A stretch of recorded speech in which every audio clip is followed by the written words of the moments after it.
नमस्कार दोस्तों, स्वागत है आपका फिर से एक नए वीडियो में। दोस्तों आज 30 मई 2026 हो गई है।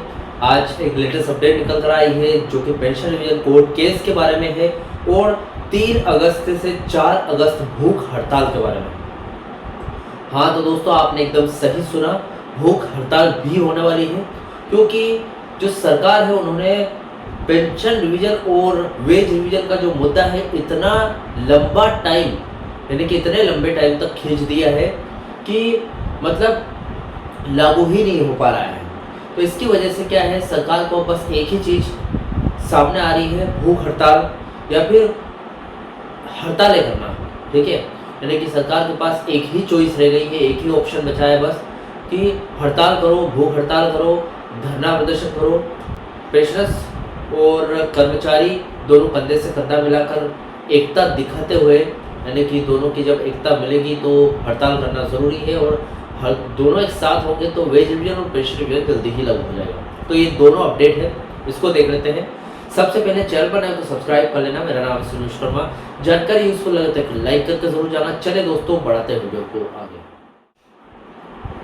तो देखिए दोस्तों, फिलहाल जो अपडेट है उसको देख लेते हैं। सबसे पहले देख लेते हैं 3 से 4 अगस्त को जो भूख हड़ताल होने वाली है उसकी क्या प्लानिंग कर रही है एसोसिएशन और यूनियंस वगैरह, तो उसके बारे में देख लेते हैं। देखिए दोस्तों, इसको अचानक क्यों तय किया गया।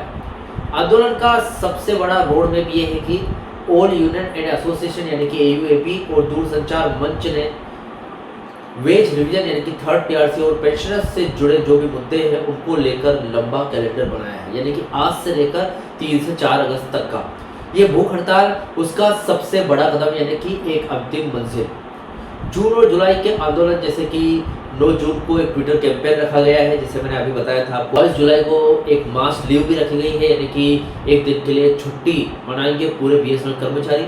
उसी के बाद ठीक 3 से 4 अगस्त को 2026 को देश भर के यूनियनों ने मुख्य रूप से पदाधिकारियों के सीधे दिल्ली कारपोरेट ऑफिस के सामने 48 घंटे की भूख हड़ताल पर बैठेंगे, यानी कि सीधे 2 दिन लगातार भूख हड़ताल चलेगी 3 से 4 अगस्त को, जो कि अभी से आपको बताना जरूरी है क्योंकि देखिए जो वेस्ट सेटलमेंट का मुद्दा आज से नहीं 2017 से लेके अब तक पेंडिंग है, जिसको सरकार लगातार अपने घाटे के बहाने को लेकर आगे बढ़ाता जा रहा है, खींचता जा रहा है, लेकिन उसको लागू नहीं कर रहा है। जबकि आपको पता है 4G भी रोल आउट होना जरूरी है, 5G भी रोल आउट होना जरूरी है बीएसएनएल में। ये सभी रोल आउट भी हो रहे हैं, धीरे धीरे प्रॉफिट में भी आ रहा है। इसके बाद भी यहाँ पर जो बीएसएनएल के अंदरूनी जो समस्या है वो खत्म नहीं हो रही है। तो ये ज़रूरी है कि कर्मचारियों को उनका हक मिले, पेंशनर्स को उनका हक मिले। चलो पेंशनर्स को तो पेंशन डिवीजन के जरिए मिल जाएगा, लेकिन कर्मचारियों का क्या, यहाँ पर अफोर्डेबिलिटी क्लोज का हटना मुश्किल हो गया है। देखिए भूख हड़ताल की वजह देख लेते हैं। डोट जो पैरा 5 का बहाना बनाकर वेज रिवीजन की फाइल को दबाए बैठा है, उस तानाशाही को खत्म करने के लिए ये आखिरी प्रशासनिक प्रहार है, यानी कि देखा जाए तो ये लास्ट एक तरीके से ब्रह्मास्त्र छोड़ेगी union.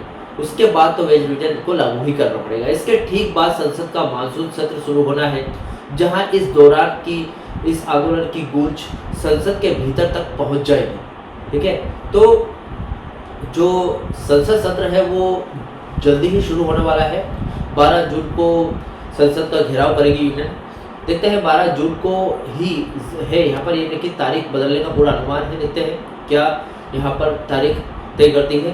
Pension revision court case की आज की ताज़ा देख लेते हैं। देखिए दोस्तों, कागजी कार्यवाही की अगर बात करो तो कागजी कार्यवाही पूरी हो चुकी है, यानी कि डॉक्यूमेंटेशन पूरे हो चुके हैं, जजमेंट रिजर्व हो चुका है।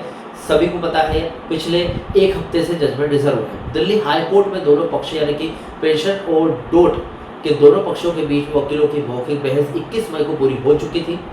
कोर्ट ने केस को जजमेंट रिजर्व यानी कि फैसला सुरक्षित श्रेणी में डाल दिया।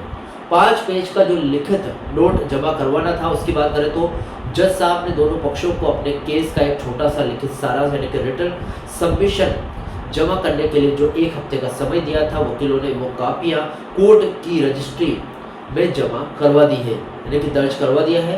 अभी फैसला कब आएगा देखिए, क्योंकि जून से हाई कोर्ट में गर्मियों की छुट्टियां शुरू होने वाली, इसलिए पूरी उम्मीद है कि जज साहब छुट्टियों पर जाने से ठीक पहले यानी कि इस मई के अंतिम हफ्ते, अब अंतिम हफ्ते क्या, आज 30 मई हो गया, कल 31 मई, यानी कि एक दिन का समय, एक दिन एक दिन का समय बचा है।